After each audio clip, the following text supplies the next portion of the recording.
अध्यक्ष महोदय, अखिलेश यादव अध्यक्ष जी। महोदय, अध्यक्ष महोदय, मैं सबसे पहले आपका धन्यवाद देना चाहता हूं कि आपने मुझे अपनी पार्टी की तरफ से राष्ट्रपति जी के अभिभाषण बोलने का मौका दिया है। अध्यक्ष जी, सत्ता पक्ष और विपक्ष दोनों लगातार अपनी बात रख रहे हैं। मैं सबसे पहले अध्यक्ष जी आपको और आपके साथ साथ सभी चुने हुए सांसदों को मैं बधाई और शुभकामनाएं देना चाहता हूं। साथ ही साथ मैं सबसे पहले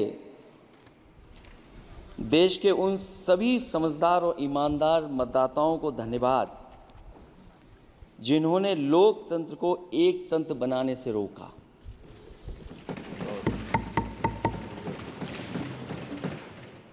चुनाव के समय पर अध्यक्ष जी ऐसा कहा गया कि 400 पार।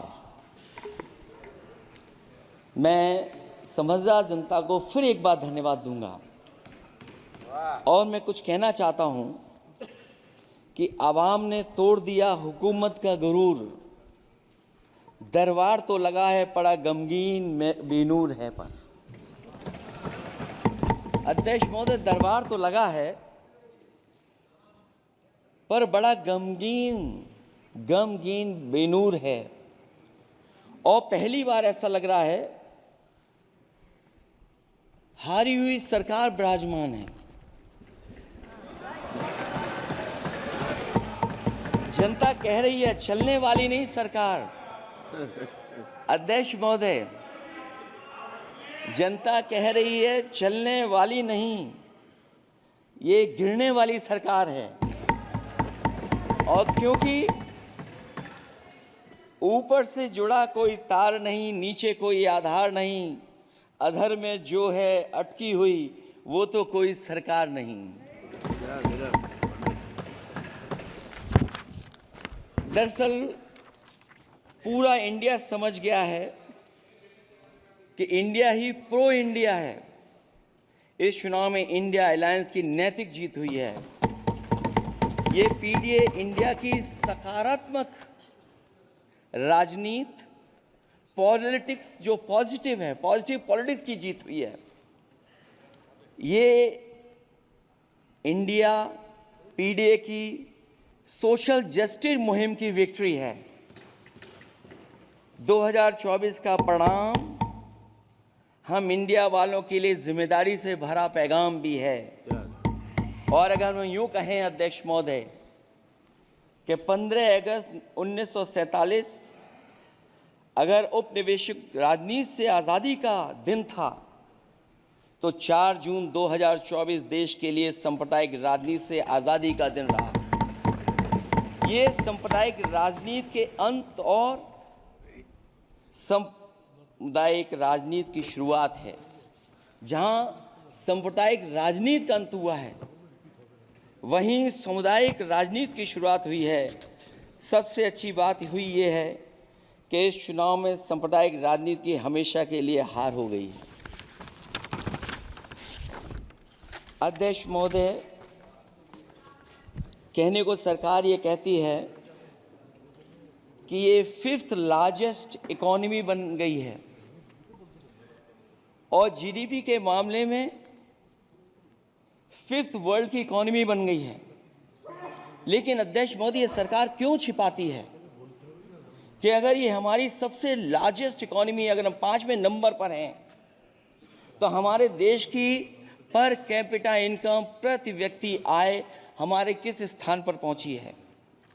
और हम लोगों ने तो अध्यक्ष महोदय देखा है कि अगर दिल्ली की सरकार ने कहा होगा कि $5 ट्रिलियन की इकोनॉमी बनेगी, तो जहां से प्रधानमंत्री जी चुन करके आते हैं वहाँ का प्रदेश के सरकार भी कह रही कि हम $1 ट्रिलियन इकोनॉमी बना लेंगे। देश की इकोनॉमी कहाँ पहुँच गई, पर कैपिटा इनकम क्या है। लेकिन अगर उत्तर प्रदेश की इकोनॉमी को अगर $1 ट्रिलियन की इकॉनमी बनना है तो कम से कम 35% की ग्रोथ चाहिए। मुझे नहीं लगता है कि 35% की ग्रोथ उत्तर प्रदेश पा पाएगा। हम हंगर इंडेक्स में कहाँ खड़े हैं, नीचे से कहाँ हैं। जो 5th लार्जेस्ट इकॉनमी की बात कर रहे हैं वो इनइक्वालिटी के पैरामीटर पे कहाँ खड़े हैं, वो हैप्पीनेस इंडेक्स में कहाँ खड़े हैं। और जो लोग चुनाव को अपने तरीके से मोड़ते हैं, मैं उन्हें कहना चाहता हूं कि अध्यक्ष महोदय, इस चुनाव के परिणाम ने तोड़ने वाली राजनीति को तोड़ दिया है और जोड़ने वाली राजनीति की जीत हुई है। इस चुनाव में धन छल बल की नकारात्मक राजनीति की शिकस्त हुई है। ये चुनाव जो देश का हुआ, ये सकारात्मक राजनीति का नया दौर शुरू हुआ है। इस बार प्रो कॉन्स्टिट्यूशन वालों की जीत हुई है। हम मानते हैं संविधान ही संजीवनी है, उसी की जीत हुई है। ये संविधान मंथन में संविधान रक्षकों की जीत हुई है। अब ऊपर से नीचे की राजनीति का अंत हो गया है। अब नीचे से जो समाज की जो आवाज़ उठेगी वही राजनीति का आधार बनेगी। मैं कहना चाहता हूं कि देश किसी की व्यक्तिगत महत्वाकांक्षा से नहीं, जन आकांक्षा से चलेगा। मतलब अब मनमर्जी नहीं, जनमर्जी चलेगी। इस चुनाव का बड़ा पैगाम यही है।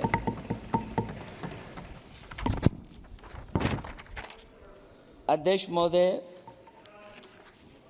बहुत सी बातें हुई हैं। अगर उत्तर प्रदेश की बात न हो, क्योंकि अध्यक्ष महोदय सबसे बड़ा प्रदेश जहाँ है, उसने हर बार दूसरे दल को समर्थन देकर के सरकार बनाई। मैं उन्हीं लोगों से कहना चाहता हूँ कि लोग क्यूटो की फोटो लेकर बनारस की गलियों से लेकर के गंगा जी तक ढूंढ रहे हैं। उनको लगता है जिस दिन माँ गंगा साफ हो जाएंगी, शायद उस दिन कहीं क्यूटो उसकी गोद में कहीं मिल जाएगा। बनारसी लोग चाहते हैं कि कोई गंगा जी के भी तल में उतरकर उसका दर्द भी जाने। उत्तर प्रदेश की जनता का बस यही आग्रह है कि जिस गंगा जल को हाथ में लेकर सच कहने की कसम खाई जाती है, कम से कम उस गंगा जल से तो झूठ ना बोला जाए।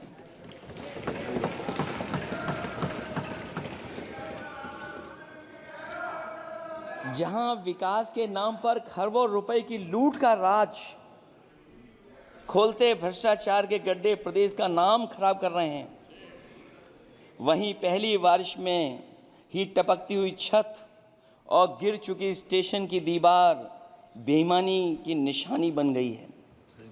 अध्यक्ष महोदय, विकास का ढिढोरा पीटने वाले इस विनाश की जिम्मेदारी कब लेंगे? और रही सच्चे विकास की बात, तो हमने जो सड़क बनाई उस पर हवाई जहाज उतरे थे और उत्तर प्रदेश की मुख्य नगरी में सड़कों पर नाव उतरी हैं। और अभी बारिश और हो जाएगी तो नाव से भी चलना पड़ेगा। यही स्मार्ट सिटी के जुमले का भी हाल है। न तो जाम से छुटकारा मिला, न बुनियादी सुविधाओं से कोई निजात मिली, न कोई बुनियादी सुविधाएं मिल पाई हैं। मुझे याद है अध्यक्ष महोदय, देश के प्रधान सांसद जी ने अनाथ पशुओं के बारे में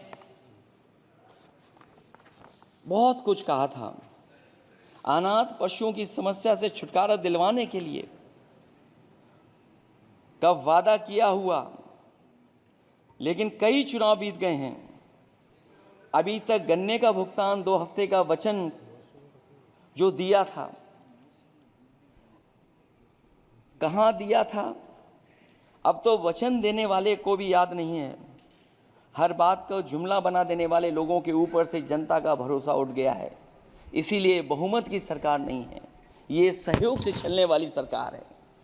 डबल इंजन के नाम पर उत्तर प्रदेश को टकराहट के सिवा कुछ हासिल नहीं हुआ है। उत्तर प्रदेश में प्रभुत्व की लड़ाई दो लोगों को आपस में लड़ा रही है, लेकिन उसकी मार जनता को सता रही है। पिछले 10 सालों की उपलब्धि बस इतनी रही कि एक शिक्षा परीक्षा माफिया का जन्म हुआ। अध्यक्ष महोदय, जिस समय चुनाव में थे और उत्तर प्रदेश में वो हालात देखे हैं कि नौजवान जब भी तैयारी कर कर के जाता था और परीक्षा दे करके लौटता था तो उसको पता लगता था कि पेपर लीक हो गया।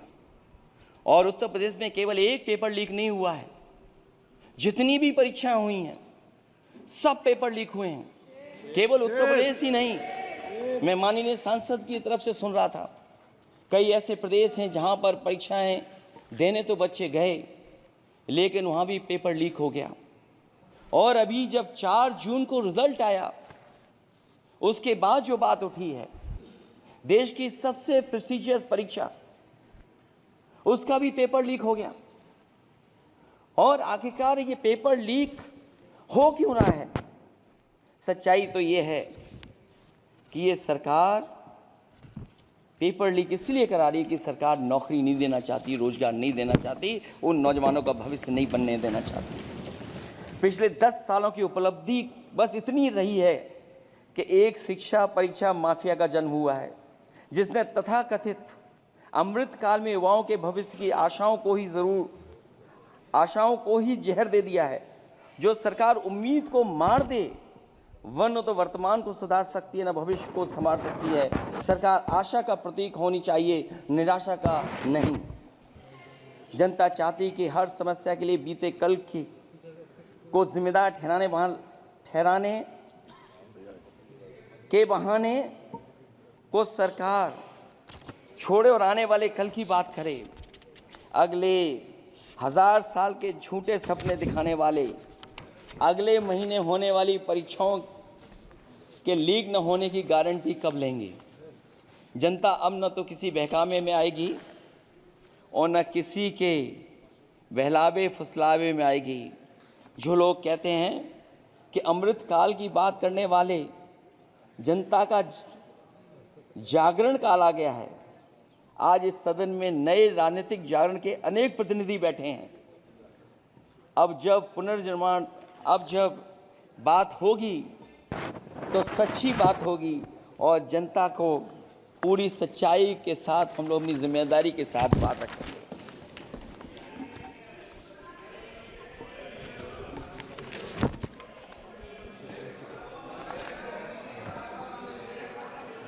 अध्यक्ष महोदय, एक जीत और हुई है, एक जीत और अध्यक्ष महोदय हुई है। मैं जानता हूं सत्ता पक्ष बैठे वाले लोग समझ गए होंगे। अयोध्या की जीत भारत के परिपक्व मतदाता की लोकतांत्रिक समझ की जीत है।